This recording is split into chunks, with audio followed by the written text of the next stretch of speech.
Hey guys, so today we are going to be teaching you how to make Honduran tamales. As you can see, we are beginning with some of the maseca tamal flour. You can find these in any store, supermarket.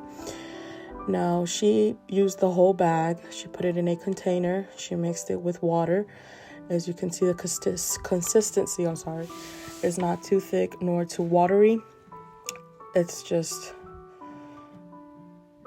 creamy texture, not too harsh. Now she's gonna be smushing the mixture with her hands, then sifting the mixture, just trying to get all the grimy, hard stuff off of the mixture so that the tamal could come out very soft and creamy, and it is not hard when you bite into it. So she will be doing this until the whole mixture is done.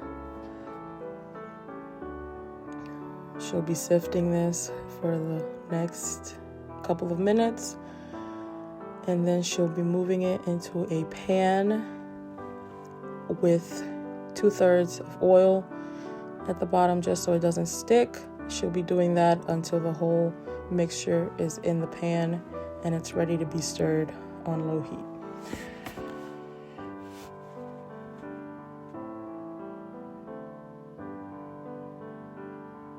Here she is adding more water so she can be able to sift it a little bit faster, just so it doesn't take her longer.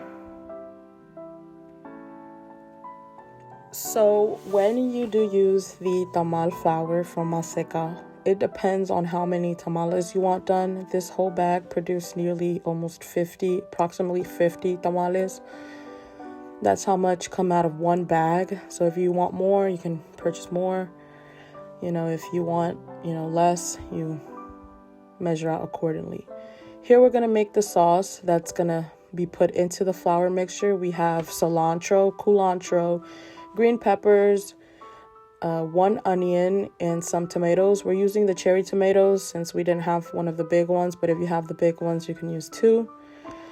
A whole onion, 1 green pepper, 5 stems of culantro. You can only find those in Hispanic supermarkets, stores, and cilantro. Next, we're adding about half a cup of olive oil. You can use whatever oil you want. We use olive oil since it's more healthier. And here you see that I am mixing all the ingredients in the blender, and I put it in the pot already. Now she's adding cumin. And this is all to your taste, guys. It depends on how you like it. It depends. Next, she will be adding some chicken flavor bouillon. These are in the Mexican supermarkets, Hispanic stores, and Walmart, I believe, and Food Lion. And some salt. Like I said, everything is to your taste. If you want it a little bit more with flavor, you can add more. If you don't, you can add less. Next, we're going to be peeling and chopping up potatoes. Here you see that I'm peeling them and setting them aside. Next, you will dice them up. Not too small nor too big, but just big enough to fit. Next, we will be preparing the chicken. You can see here she's cutting off the fat of the chicken, and she'll be putting it in this pot. And she will be cutting it up in pieces of 4. And she's setting them aside. Here you can see I'm stirring and mixing still the pot it does take a while for it to get thick. Here we're continuing to dice up the potatoes.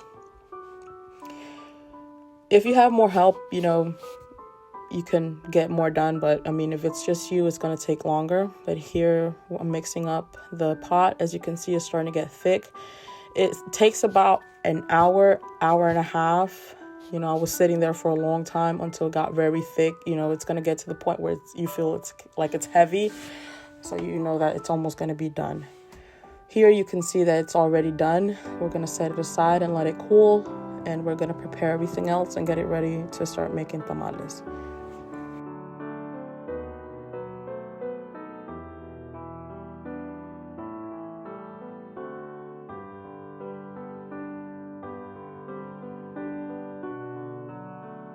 So once you have finished cutting up the chicken, you will proceed to add some lemon juice and some water and clean out the chicken, as best as you can, so you can get ready to put it on the stove so it can cook until it's done. Once the chicken is on the stove, you will add sazon goya, on the pot, on the chicken. You would add cumin and some more chicken flavored bouillon.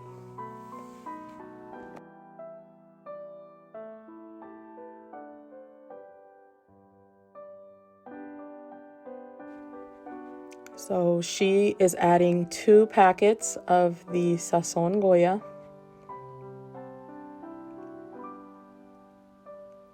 And she's cooking all of this in medium heat. And she did add about 2-3 cups of water. She's adding some cumin, just enough to give it flavor so it can, extend through all of the chicken and it can all taste.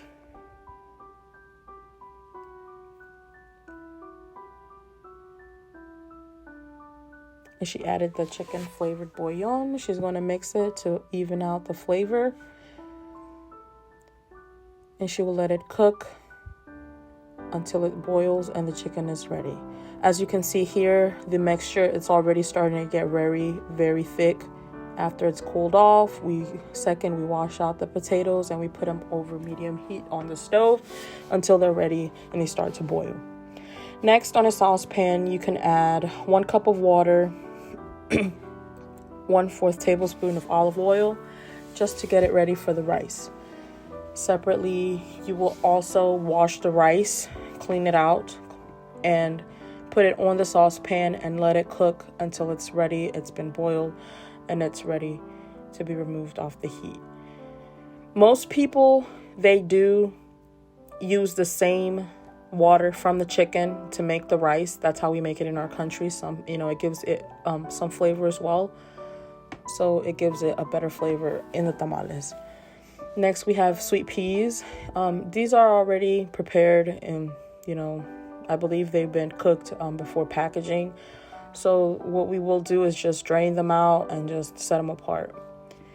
As you can see here, the chicken's almost done. She's just mixing it a bit so it can even out, the cooking on the chicken that has not been cooked. And next, we will start to clean and prepare the banana leaves. These are from Goya.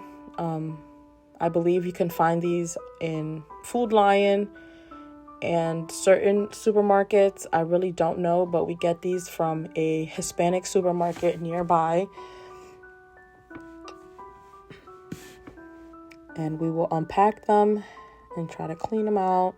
As you can see, they've been frozen, so we start to half them in half and just set them aside. And we will do this until we are done with all of the leaves. We bought 3 packets,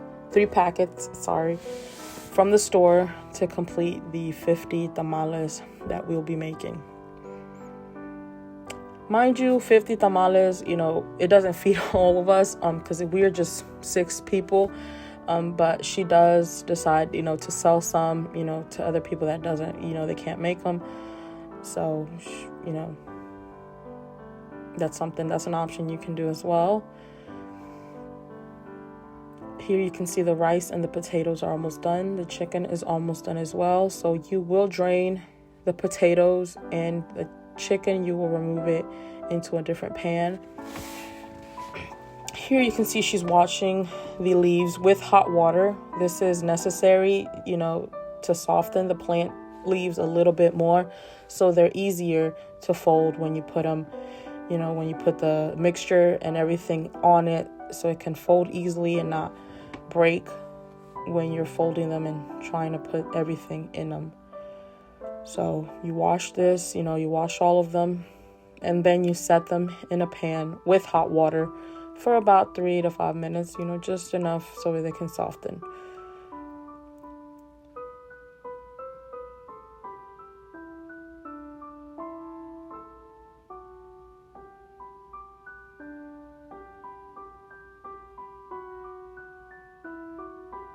Also, I did wanted to let you know,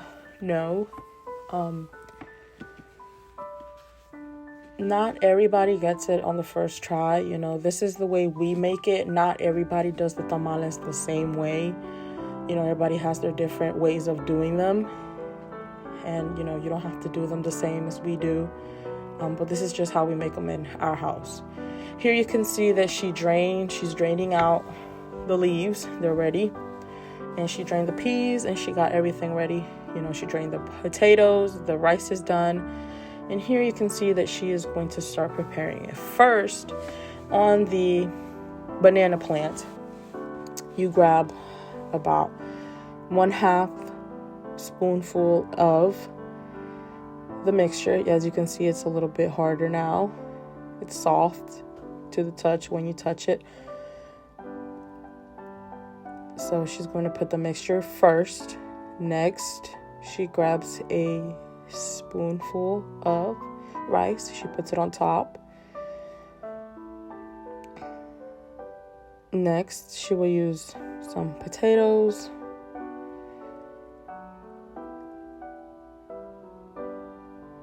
Some peas.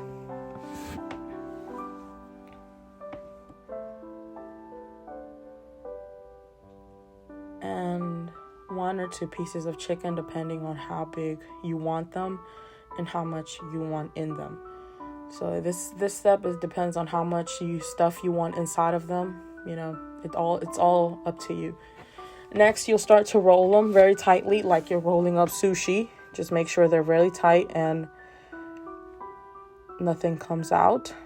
She'll press down to it to the size that she wants. As you can see here, she's pressing down how big she wants them. Some people use twine to wrap these, and some people use this about a string of the same plant leaf, you know, to wrap around. And then you will set them in water, obviously, once you are done with all of the tamales. But you will set them in water and you let them boil until they boil. When they boil, they're ready to come out and you're ready to eat them. Now, in our country, we use ketchup on them and a cup of coffee to accompany it. You can drink, you know, it's up to you, your choice, but that's how we eat them. And this is how we make tamales in our house. Thank you for watching.